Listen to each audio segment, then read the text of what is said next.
নমস্কার বন্ধুরা, আজকে আমি দেখাবো আপনাদেরকে একটা নতুন ধরনের আলুর দম। আজকে এই আলুর দমটা যে বানাবো, এটা একবার যে বাড়িতে বানিয়ে খাবে সে কখনো আর অন্য রকম করে খেতে চাইবে না। তো এখানে আছে আমার আলুর দমের জন্য একটা বড় ক্যাপসিকাম, একটা টমেটো, অল্প একটু আদা আমি ছোটো ছোটো করে কুচিয়ে নিয়েছি, 3টে হচ্ছে কি গোটা লঙ্কা, এখানে আছে গোটা গরম মশলা, হিং, আর এখানে আছে হচ্ছে কাঁচা লঙ্কা আর আদা। এটা আমি মিক্সিতে বেটে নেব। এখানে আছে বেশ কিছুটা পরিমাণে কাজু বাদাম আর রয়েছে চালমগজ। আজকে বাড়িতে আমার পোস্ত নেই, পোস্ত থাকলে আমি পোস্তটা দিতাম। আর এখানে আছে টক দই 100 গ্রাম, আছে এখানে মানে গোটা গোলমরিচ, সেটা আমি হামুল দিস্তায় আর্ধেক করে ফুটে নিয়েছি। আর এখানে আছে 500 আলু। তো এই আলুটাকে আমি কুকারের মধ্যে অল্প নুন দিয়ে সেদ্ধ করে নিয়েছি, এটাকে আমি ছাড়িয়ে নেব, বাকিটা আপনাদেরকে আমি দেখাচ্ছি। এখানে কাঁচা লঙ্কা আর আদাটা আমি বেটে নিয়েছি, আর এখানটা আছে কাজু আর চালমগজ আর দই, এটাও আমি একসঙ্গে পেস্ট তৈরি করে নিয়েছি। আর এখানে আলুগুলো আমি সব সেদ্ধ ছিল ছাড়িয়ে নিয়েছি। কড়ার মধ্যে আমি সাদা তেল দিয়েছি পরিমাণ মতন, তেল গরম হয়ে গেছে। এবার আমি আলুগুলোকে সব ভালো করে ভেজে নেব।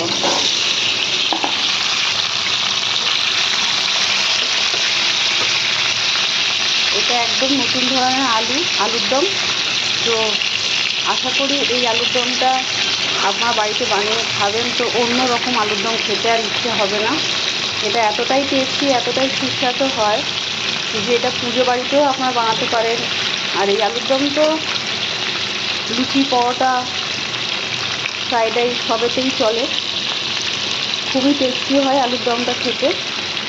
তো যাই হোক, আলুটা আমি লাল করে ভেজে আপনাদেরকে দেখাচ্ছি।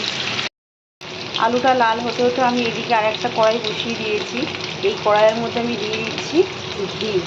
এখানে আপনারা চাইলে বাটারও ইউজ করতে পারেন, তো আমি এখানে ঘি ইউজ করছি। তো এখানে আমি 2 চামচ মতন ঘি দিয়ে দিয়েছি। এবারে দিয়ে দেবো আমি এর মধ্যে আদা কুচি, আর দিয়ে দেবো টমেটো, ক্যাপসিকাম আর কাঁচা লঙ্কাটা। এটা আমি ভালো করে কম আঁচে নিয়ে নেব। এটা আমি লাস্টেই অ্যাড করব, কিন্তু যেহেতু টাইমটা শর্ট সেই জন্য আমি আলাদা করে এটা আমি অন্য কড়াইতে করে আপনাদেরকে দেখিয়ে দিচ্ছি। এখানে আলুটা আমার হালকা একটা ব্রাউন কালার হয়ে গেছে, এটা খুব বেশি লাল হবে না। এবার আমি আলুগুলোকে সব উঠিয়ে ফেলবো। এই আলুর দমটা ছোটো আলু হলে আরও বেশি ভালো হয়। তো যেহেতু এখন ছোটো আলু বাড়িতে ছিল না, যেটা ছিল সেটা দিয়েই আমি কাজ চালাচ্ছি। তো 4 ফালি করে নিয়েছি এক একটা আলুতে। আমি আলুগুলোকে সব উঠিয়ে নিয়েছি। এবারে দিয়ে দেবো এর মধ্যে গোটা গরম মশলা আর হিং ফোড়নটা।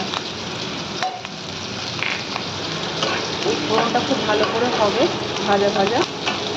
তারপরে আমি দিয়ে দেবো কাঁচা লঙ্কা, আদা বাটাটা। কাঁচা লঙ্কাটা আপনারা যেভাবে যতটা ঝাল খাবেন সেই পরিমাণে আপনারা ইউজ করতে পারেন। আর এদিকে আমার ক্যাপসিকাম এগুলো সব আমার হালকা ভাজা ভাজা হয়ে গেছে। এবারে এটা আমি দিয়ে দেবো এর মধ্যে গোটা গোলমরিচ, আর দিয়ে দেবো অল্প একটুখানি নুন। এটা প্রায় হয়ে গেছে, আমি এটাকে আঁচটাকে বন্ধ করে দেবো।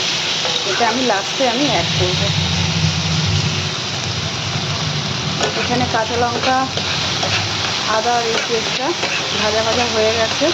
এবারে দিয়ে দেবো আমি এখানটা স্বাদ মতন নুন, স্বাদ মতন না পরিমাণ মতো নুন দিয়ে দিলাম। এবারে দিয়ে দেবো এর মধ্যে কাজু বাদাম, দই আর চালমগজ, এই সব কিছু একটা পেস্ট তৈরি করে রেখেছিলাম, সেগুলোকে আমি অ্যাড করলাম। এটাকেও বেশ কিছুক্ষণ আমাকে কষাতে লাগবে। আমার এই সব কিছু খুব ভালো করে কষে গেছে, তেল ছেড়ে দিয়েছে, আপনারা দেখতেই পাচ্ছেন। এবার আমি দিয়ে দেবো এর মধ্যে স্বাদ মতন নুন, স্বাদ মতন চিনি। তো এখানে চিনিটা দিয়ে মিক্সির বাটিটা ভালো করে দিয়ে আমি এক বাটি জল দিয়ে দিলাম। দইটা মিক্সিতে বেটে নেওয়াতে ফাটে না। এটা যদি আলাদা করে আপনারা চামচ দিয়ে বাটি করে ফেটাবেন তাহলে দইটা কেটে যাবার সম্ভব থাকে, কিন্তু এভাবে মিক্সিতে আপনারা বাড়িতে বেটে নেবেন তাহলে কিন্তু খুব ভালো করে স্মুথ একদম বাটাটাও হয়ে যায়, কোনো কেটে যাওয়ার ব্যাপার থাকে না। জলটা ফুটে গেলে আমি দিয়ে দেবো আলুগুলোকে। জলটা খুব ভালো করে ফুটে গেছে, আমি দিয়ে দেবো এবারে আলুগুলোকে। আলুগুলো দিয়েও বেশ 2-4 মিনিট ভালো করে ফোটাবো। আলুগুলো এমনি সেদ্ধ হয়ে আছে, কিন্তু ভালো করে যদি আমি না ফোটাই তাহলে ভেতরে মশলাগুলো ঢুকবে না। এখানে আলুর দমটা খুব ভালো করে ফুটে গেছে, এবার আমি দিয়ে দেবো বাকি যে মশলাগুলো করে রেখেছিলাম সেগুলো আমি সব দিয়ে দিলাম। এগুলো দিয়েও বেশ কিছুক্ষণ আমি এটাকে 2-1 মিনিট ফুটতে দেবো, যাতে এটাও খুব ভালো করে এর সাথে মিশে যায়।